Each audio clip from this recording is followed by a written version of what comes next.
My name is Daymond John. I'm an entrepreneur, I'm an investor, I'm a brand architect, and I'm known as a shark on ABC Shark Tank. He turned 40 bucks into a culture-defining brand. A self-made millionaire, best-selling author, star investor of Shark Tank, a kid from Hollis, Queens. As a child, I think in 5th or 6th grade, I was selling pencils to other kids. I was doing anything and everything to make $1 at all times. Who became a presidential ambassador for global entrepreneurship. Please welcome the founder of FUBU, the Shark Group, and Blueprint & Co. They call him the People's Shark, Daymond John. Yes.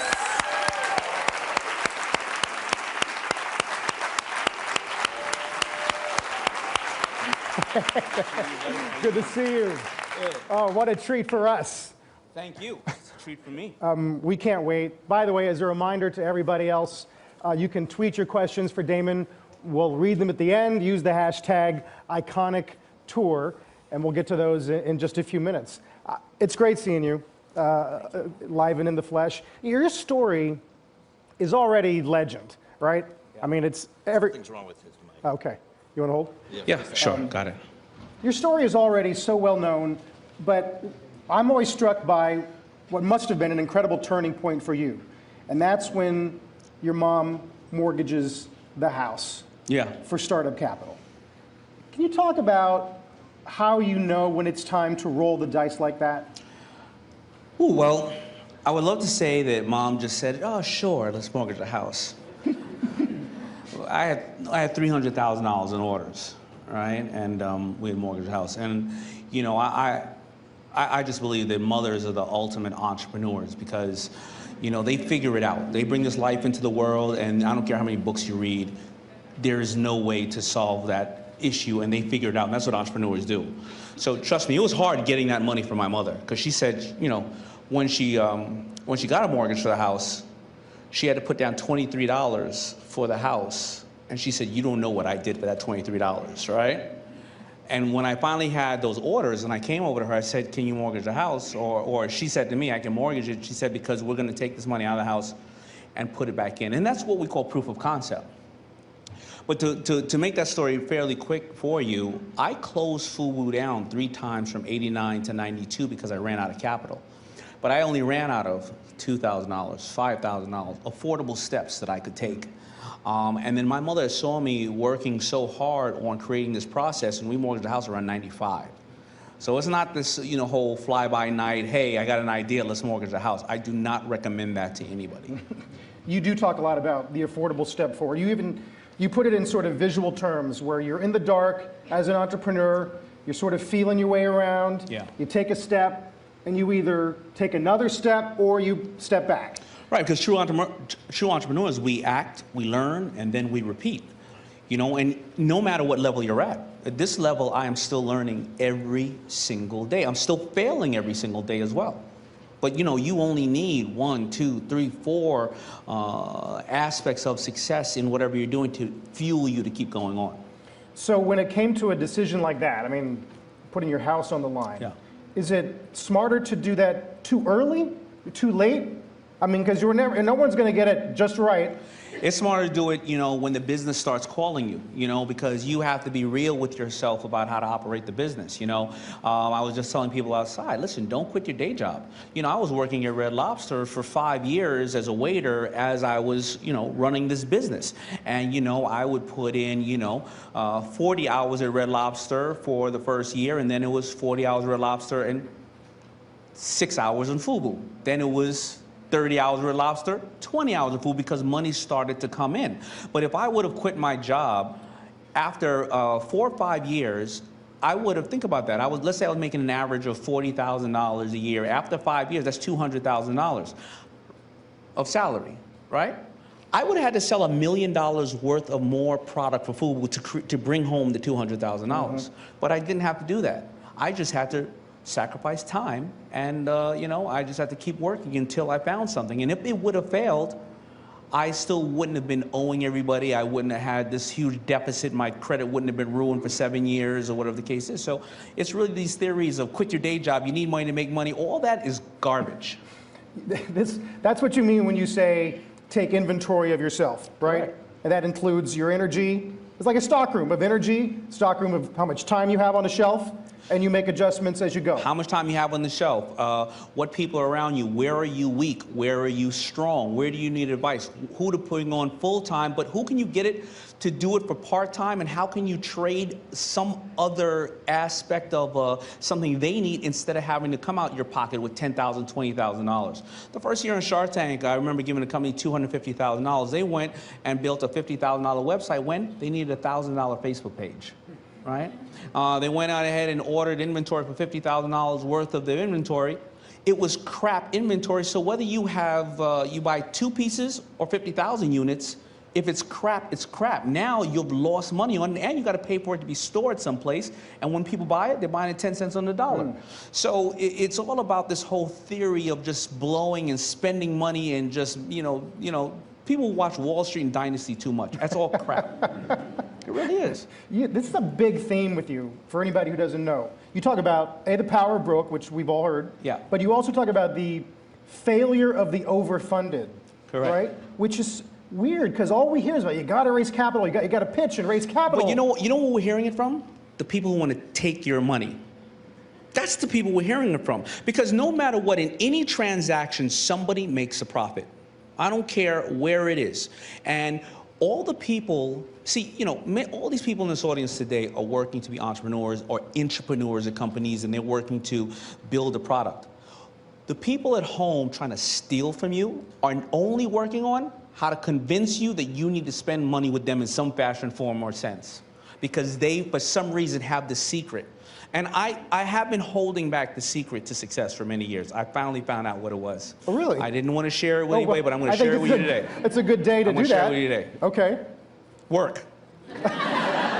Bust your butt. Get up before everybody, go to sleep after everybody, and bust your butt. That's it. Sorry. That's it. It really is. And that's what you did.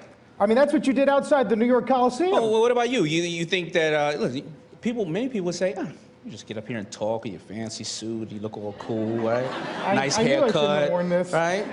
How many doors got slammed in your face to become a successful broadcaster that shares information with us every single day? Sure. How many people tell you couldn't do it? How many people can get up here and talk like you? Everybody can.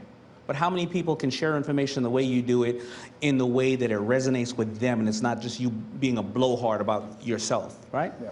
It's not easy. No, anybody in this crowd who has any level of specialty that they've done, they've seen people come in their market, go out of their market, tell them how easy it was, point their fingers and say, yeah, I could do that.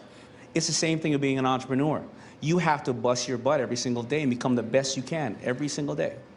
One of the things I admire about you is your ability, going back to the beginning, really, to get in with an influencer, right, and leverage their power for on your behalf. Absolutely. So how do you do that without looking like you're begging, looking like a stalker, right? How did you get LL to do that? Really good question. So, I always found out, I always have thought about it, and whether in business selling to a customer or to an influencer, what's in it for them. And to get to LL Cool J, the short story is I went to his house and I asked him to wear the stuff, but I had already put the stuff around everybody in the neighborhood that were the cool influencers. The person that at that time there was no followers or whatever, but they always dressed slick, they always dressed smart. And I also did one thing. I know African Americans tend to be a little larger, height, whatever, and I knew that the fashion forward kids, I knew they'd wear a shirt one day, wear it next, whatever, but I knew that the big guys, the bodyguards and all the guys in front of the clubs, they had no place to go but maybe one big and tall store that sold them blanks. I knew that if I made special pieces for them and I made like 20 shirts for those big guys, I know they would wear it 10 times a month instead of one time. Plus they were always going to be big billboards. Plus they were all going to be powerful looking guys or jovial guys. And I made sure that I gave that to the entire community. And those guys became my real ambassadors. So when I got to LL Cool J, he'd already had said, why didn't you give me a shirt? You know? So it is what social networking is, right? Isn't that when we go on Twitter or Instagram or Snapchat where we're liking somebody, they're liking us back, we're talking about that person, and all of a sudden somebody checks into that person a little bit and goes, why is everybody talking about you? And that's exactly what it is. You see, technology is changing. Everybody's talking about how this drastic change is happening. Change has always happened. It's just how are you going to take the fundamentals of what you do and move it over to the new way that is happening. But it's always happened, whether we turn from the agricultural age to the industrial age to the tech age, change is always going to be happening. So does that mean you are not as worried about carnage in retail or like death of the consumer? Or are we going through just another sort of cycle of tastes or distribution? I'm always concerned about it. You know, I think that entrepreneurs have to have a healthy paranoia. I think that there is, though, the fundamentals of business. So whether I'm standing on the corner of Harlem, the Apollo Theater, and 125th Street, or whether it's a kiosk I'm standing at in the mall, or I'm standing on a social media platform, it's the same exact way that you have to address people. It's about not giving them sales fatigue by sell, sell, sell. You do what Gary Vee would say, jab, jab, jab, give them more information. Right hook. You have to follow them just as they follow you. And it's the same exact thing. I constantly tell people there's only 3 ways to deal or have a customer. There's only 3 ways in the world to operate business and have a customer. Acquire a new one, upsell a current one, or make one buy more frequently. That's the only way you can ever deal with a customer. And people overcomplicate these things. I'm a simple guy. I just try to narrow it down to the simplest way to do it. Of those 3, what's the easiest thing to do? What's the easiest one to do? Acquire a new one's always the hardest. Yeah. Right? Upsell a current one or make them buy more frequently all depends on what the product is. Right? So if you're selling a car, obviously making them buy more frequently, you're gonna upselling them on a car, or look exactly what Tesla does. You can hit a button and then something else is gonna work, and something else is gonna charge you for it, right? So it all depends on the brand. If you have a brand that's $1, then it's much easier to probably make them buy more frequently. Do you have rules of thumb even now of how much cash you want on hand, percentage-wise, what your marketing costs need to be above or below, debt? And have those changed over time? A lot of it, yeah. A lot of it, like, my recent thing with my staff and I is always be one step away from the money. Don't go, because it used to be, let me make a product, hopefully a retailer will buy it, then hopefully this imaginary person in the store will walk by it, why they buy it, why they didn't buy it, when did it get returned. And now if I can directly communicate with you and market directly to you, then I can know why you bought it, and I can either upsell you, make you buy more frequently, or find out why you didn't buy it. So I want to be one step away from the money. Margin-wise, if I sell to retail, I want to be at a 50% margin or higher. Of course, if I'm going to the big boxes, I would be probably about 30% because I have to go to the price threshold. If I am selling direct to retailers, if I'm going to advertise or market in that business, a launch, I'm going to probably do about 7.5%. I will probably keep my advertising around 5%. If I'm selling direct to the customer because I have full margin, I'll go as high as 17% or as high as 25% if I'm doing Facebook ads and things of that nature because I have more margin in the business. So there's a lot of different things that I have standards for, but I don't want to seem like I'm too polished and I got everything together because usually usually it's come out and go, holy crap, how much we lost? Change. I've had to learn that depending on what the product and or category is. How good are you now at collecting data and sort of analyzing, sifting through all that to improve? We are getting better at it, but I always talk about mentors could be are one of the main reasons why people are successful. They're usually more mature or older than they've been through it. I've got a whole lot of really young token millennials that work in my office now, and these kids, I call them kids, they could be 30 years old. These individuals are amazing in the analytics, and they're teaching me. So again, my assets are, I am not a micromanager, but I know to get good people and give them hopefully a boost to rise up in the company and do what they want. And I'm getting more and more data every single day. Mistakes, you've said in interviews before, we don't have enough time to talk about all your mistakes. But one mistake you brought up specifically is making an album, right? Funding an album. Yeah. Which seems like it would have been a natural given the brand. Well, so FUBU, we funded an album. It was an album called The Good Life album. And here's the mistake. From a business standpoint, if I was in the record business, the album cost me $3 million. But we had some gold records on it. This record called Fatty Girl. There's a bunch of other records, right? We actually put Little John on one of the first songs. And I spent $3 million. But that was when the record business was imploding. But if I look at it from a business standpoint, I was paying for rotations of commercials. I was paying for maybe $6,000 a commercial for 30 seconds. I had full videos done, and I probably had about, $30 million worth of the videos aired, right? Because they weren't charging me for that. And I licensed out the Fatty Girl jeans because there was a song and we did about $80 million in sales off of that. But I was talking about the business side of if I wanted to open a record label, because we had these big ideas, we're gonna have a record label. That was the first and the last album. When did you know that you were gonna backtrack on that idea? Was it right away, or did it take a while for that to sink in? It was after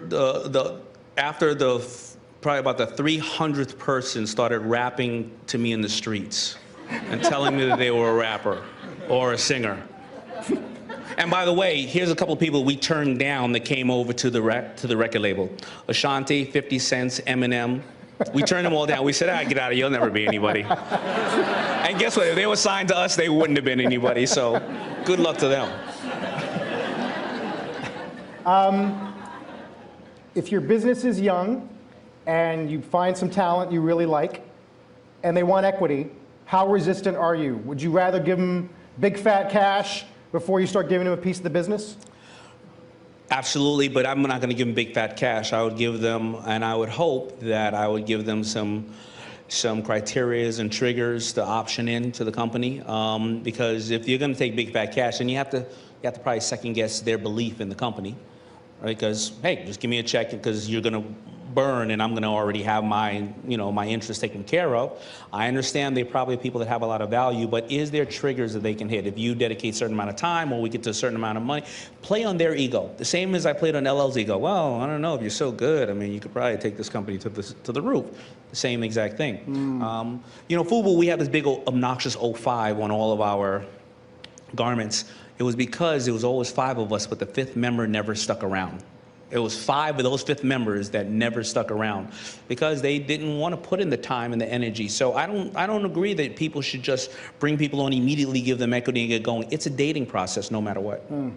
Did LL ever get compensation for that? Oh yeah, LL did, thank God, because you know what, LL, I'm gonna tell you something. He was and is a true spokesperson and brand believer.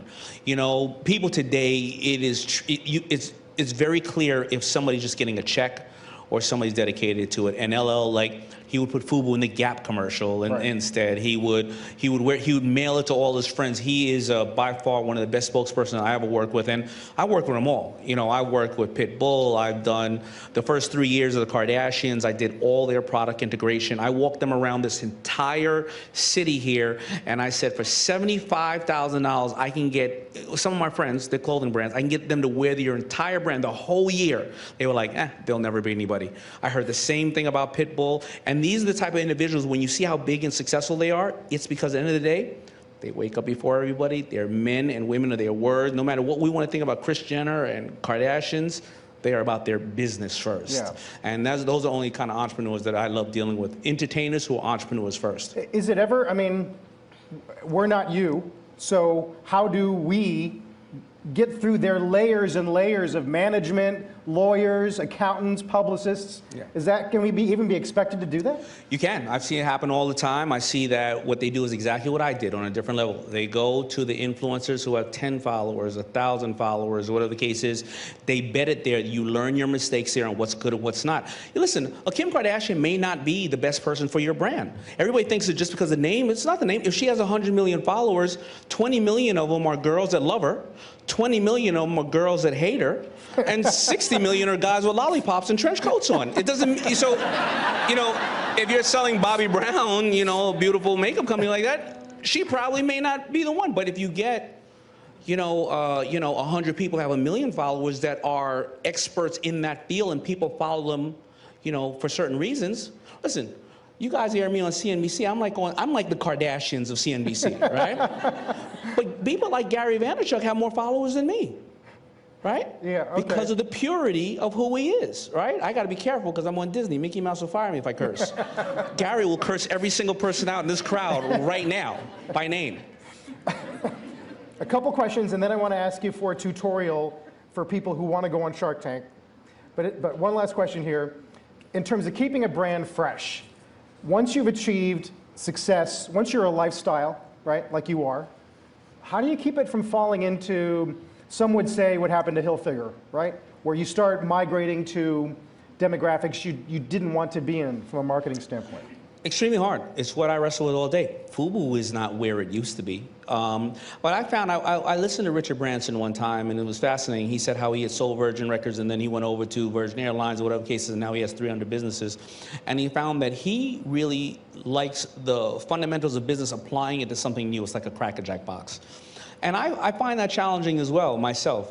You know, I wish I can give you that answer, but I really can't. It is hard to have a brand and keep it. And I have such a huge respect for people like Coke and Phil Knight and Under Armour, because I called Phil Knight one day.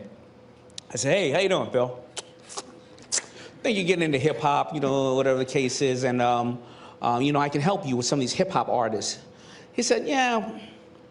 You know, we're just scratching the tip of the iceberg when it comes to sports. Goodbye. The man's doing $18 billion a year, and he's just scratching the surface. Yeah. Think about how focused and intense he is. So I do find it fascinating when companies can keep this longevity straight through all the way. Yeah. All right, really quick, a tutorial for people who have dreams one day of going on the show. Is it best to over-prep or under-prep? Always best to over-prep, but don't come up with canned answers. Come up with what you really know. Don't come up with, the market is $100 billion. If I get 1% of one, I don't want to hear that crap. Come up with what you need to know your business. You need to be excited about your business. I need to feel like you're not pitching me. You're just telling me a little story, and you know what? Maybe I can hop on the train, but the train is leaving regardless. Is it wise to pick a shark and focus on pitching them, really? You should pick somebody that you feel works for you best, but if you are open-minded, you don't know that. Remember, we're being interviewed just as much as we're interviewing you, and I may have a different passion for it. Robert invested in a company called Ugly Sweaters. I am too screwed up from the fashion business. Maybe I'm too close to it. He's doing $20 million in Ugly Sweaters, right? I wouldn't have done that. Lori, I've got Scrub Daddy. You know, you saw Scrub Daddy? Where is he at? He's here? Huh?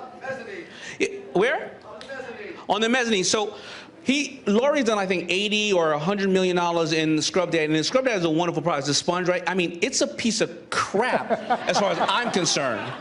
Shut up! She sell anything plastic under $20. Lori can sell it. It is a good product, though, but I wouldn't have had the same vision. Yeah. And he is an amazing entrepreneur. It goes back to him being an amazing entrepreneur. Lori's horrible, but she knows how to sell plastic crap. It's good. I got it. You know what? I sold plastic crap. It was a guy that came on the show called Hanukkah Tree Topper. Anybody saw this thing? All right, so this guy comes on the show. It's for mixed faith families and Jewish and Catholic Christian, and it's this thing to put on the top of the tree. Now think about this. There's 50 million Jews in the world, right? How many of them are married to Catholic or Christians, right? Maybe 7. We sold 7 of them. But what did I do? I tell you, we always invest in people. He's my head of sales right there, Maury. Stand up.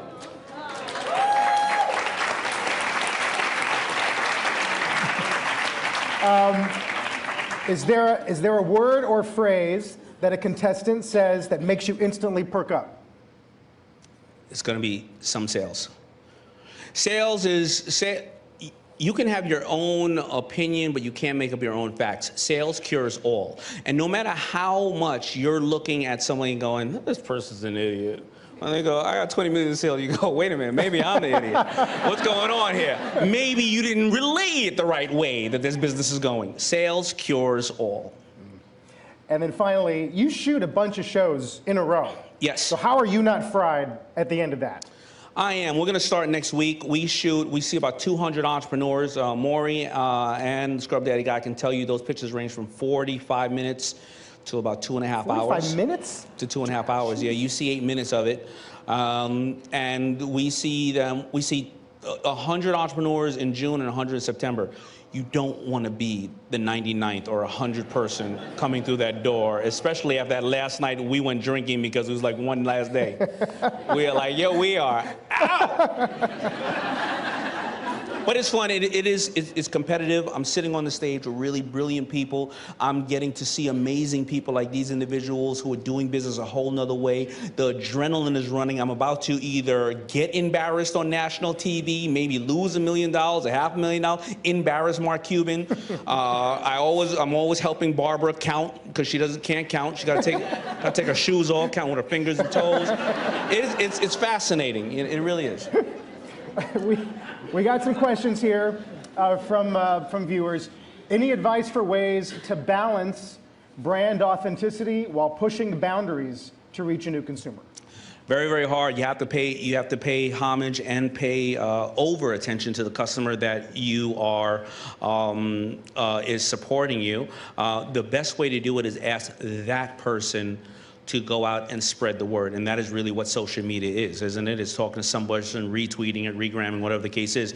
But you always have to be authentic to your brand because your customers have a certain perception of it. And if they think you're varying from it, you're done. You are really done. They will leave you first. Remember, when you advertise, market, or give communication, it's only for two reasons. It's either to educate a customer that you are existing or to reinforce that they are part of the right community with you. That's only two reasons for advertising. Another question. We all have 24 hours in a day. In FUBU's infancy, how did you identify the most important daily tasks to succeed? Really, really good question. I looked at it as what was going to move I always did 20% or 30% of offense, and the rest was on defense because I would wake up in the morning, I would look at my 10 tasks, I would try to knock out the first 6 or 7 that would put out fires, and then try to make sure that I knock out 3 or 4 that would move the ball up the court. I mean, I love that Chris Sacca, one of my fellow sharks, always says he looks at his inbox as defense, his outbox as offense. We love Chris.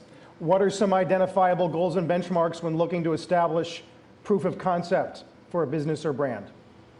I mean, every brand is different. It's going to be some kind of conversion of sales. Now, sales doesn't have to always be a dollar figure. Sales can be likes. Sales can be how many views were shared, how many times the video was viewed. People always say, can I get a deal on Shark Tank if I did $50 worth of sales? And I said, well, if you had somebody who was selling for $1, you opened up a trunk outside the mall and you sold 50 of them in an hour, that's a big business. Yeah. All right, so it's always the benchmark that you put on yourself. Now, if you have, $10,000 worth of sales over 10 years, there's a bigger problem. All right, and we find that on Shark Tank. Some people say, hey, I did $6 million, and I find out it was since 1977. You know what I mean? Like, has coming from humble beginnings and becoming so successful made you more philanthropic? It has, seeing the world and seeing what real challenges are, seeing people who has lost everything, or they've never had anything, or they've lost their entire family. I'm talking losing everything, meaning an enemy tribe butchered your family physically.